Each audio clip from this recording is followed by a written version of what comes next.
Hey everyone, welcome to Reverse Homesteading. It has been raining for a couple of days now. I have been hoping to get a video out, but I'm still visiting a family member in hospital somewhat regularly.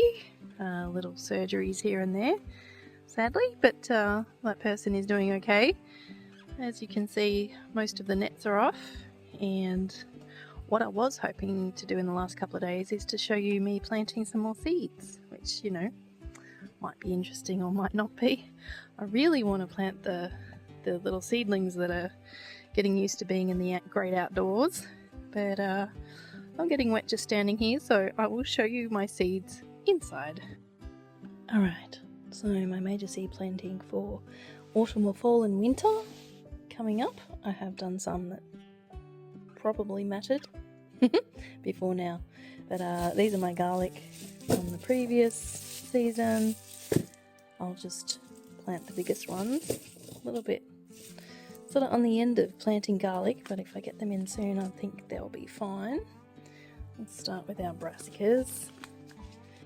Mini Crunch Cabbage by Erica Vale Seeds, tried in two. The Snowball Cauliflower by Eden Seeds. Not a massive fan, but I'm just going to use the seeds until they're gone. Two different kinds of Brussels sprouts. We've got the Groninger from Eden Seeds and DT Brown's Eversham Special, which is, you know, that's the one that works. Allegedly. We've got a few in the garden already from last year that were crowded out by garlic. So they're growing well. So at least we'll have those if these aren't planted soon enough. Chinese Cabbage Wongbok by DT Brown Seeds. That's a really nice fresh one with cheese noodle salad. Not very good for you, a bit of sugar in that one, but it's tasty. Savoy Cabbage, nice light flavoured one, good crunch. Green Sprouting Broccoli. The florets are smaller than usual and they just keep growing, so normally broccoli will do that, but it's more specific for just getting little and often broccoli, not just one head, which is a bit more of a space saver in the garden. Kale Green Curled, doesn't really need any explanation. This is called Chicory. It's an Italian seed company, Zorzi, and it's just a red and white cabbage, really, from what I can see. I've grown it before and it was mostly green, but that was in Queensland when we had a lot more UV, so I'm wondering if I protect it a little bit, you might get that paler colour. Dwarf Bok Choy from Monaro Seeds, that's a really good producer. Got our root veg here. Turnip Milan Purple Top by DTB Brown. A few different kinds of radishes. We've got the French Breakfast that are not treated by Grow Heirloom Seeds.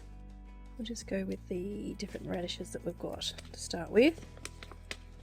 These are called red candle radishes. When I googled them, because it's just Italian on the packets, I don't speak Italian, Zorzi Seeds, you get a lot in the packet and it's not a crazy expensive way of buying seeds. They're often at a deli here in Melbourne, so if you have a good Italian deli, have a look for Zorzi Seeds, they're really good. So DT Brown, no affiliation of course. DT Brown have a good daikon radish, or oriental radish they call it. I'm not a huge fan of radishes, but as I've said before, if they're roasted with salt and pepper and olive oil, they're pretty good. So I've got a sugar beet, which is not a beetroot. It's what they produce sugar with in other countries. In Australia we use cane sugar, sugar cane, which is a grass basically that provides most of the sugar for the country. We don't use sugar beet, so it's interesting. I've grown sugar beet before. It's just something different. I like to experiment, can you tell? Getting rid of the rounder beetroot, the beets, and the seeds, that is, slowly using them. So that's the Detroit Globe in favour of these more cylindrical ones, the Forono, because you get more bang for your buck basically. They don't seem to go woody as much, which is weird because you would think they might because they're skinnier, but anyway, both by DT Brown. The Forono is by DT Brown, and the kohlrabi Purple Vienna by Mr. Fothergills. It's not really a root vegetable, but we eat the root, so like it's not below ground, but you know what I mean. think technically it's a brassica. There you go, that's that one.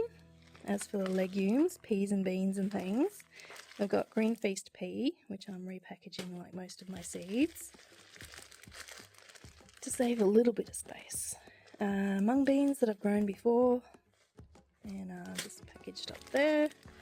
Dwarf beans, just an average kind of pole bean or climbing bean, just a green bean. Broad bean aqua dolce, I'm sorry if I said that incorrectly and you're Italian. Long pod broad bean. Sugar snap pea, hopefully I can get them to flower before the frost. Yeah, it's a bit dicey. As long as they're not flowering when you're getting frost, it should be alright, but I'll try to cover them and see what I can do. Slippery silk beans, I've explained those before, like a kidney bean but better because you don't have to soak them from a dried bean. Sugar snap peas from 21, 22 and 2023.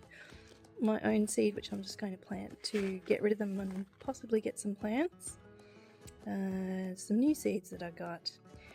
Mr. Fothergill's climbing pea called Telephone, so it climbs quite high. I'm still deciding whether or not I'll leave my sweet corn stalks in the ground, doing that Three Sisters thing where you have the different plants that help each other, but they're kind of messy and they might go mouldy, and I don't know. I'll probably use a trellis, but we shall see.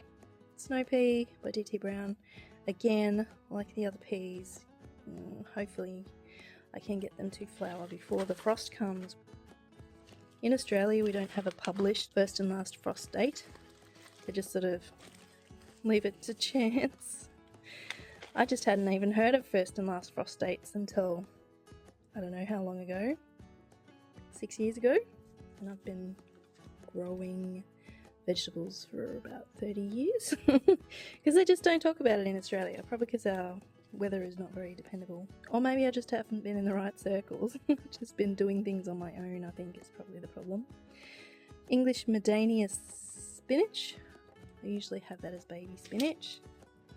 Amish deer tongue lettuce by Diggers Seeds, I was in their club years ago, so they will be really old, but they did work a few years ago, so hopefully they'll work again. Zorzy Seeds Island Cos, I should have a pretty packet for that. There you go. I'm in the process of saving space, as I said, so I'm keeping the packets separate to the actual seeds. Alright. Just a basic red and green salad mix by Mr. Fothergill's, and some freebie seeds that I got from you know where, the Hammer Barn, Country Value all year lettuce, so that hopefully won't bulk to seed too much, but in winter there's not much chance of that happening. Got a few tough flowers that we can grow. Here I've got Pacific Beauty Calendula, should have a packet for that too actually. I thought I'd pulled out all the packets that I'd separated, but I hadn't. That's what that will look like. Kind of looks like a marigold, but not. Very useful in beauty kind of things, so that's that one. And the alliums, last but not least, onion kind of family things. Some chives by Country Value, and these didn't come up the last couple of times. I'm not sure if they're too old. August 2024, so probably are. It helps if onion seeds are fairly fresh. So giant elephant leek, perhaps I'll just plant all of the last of those and just hope for whatever comes up.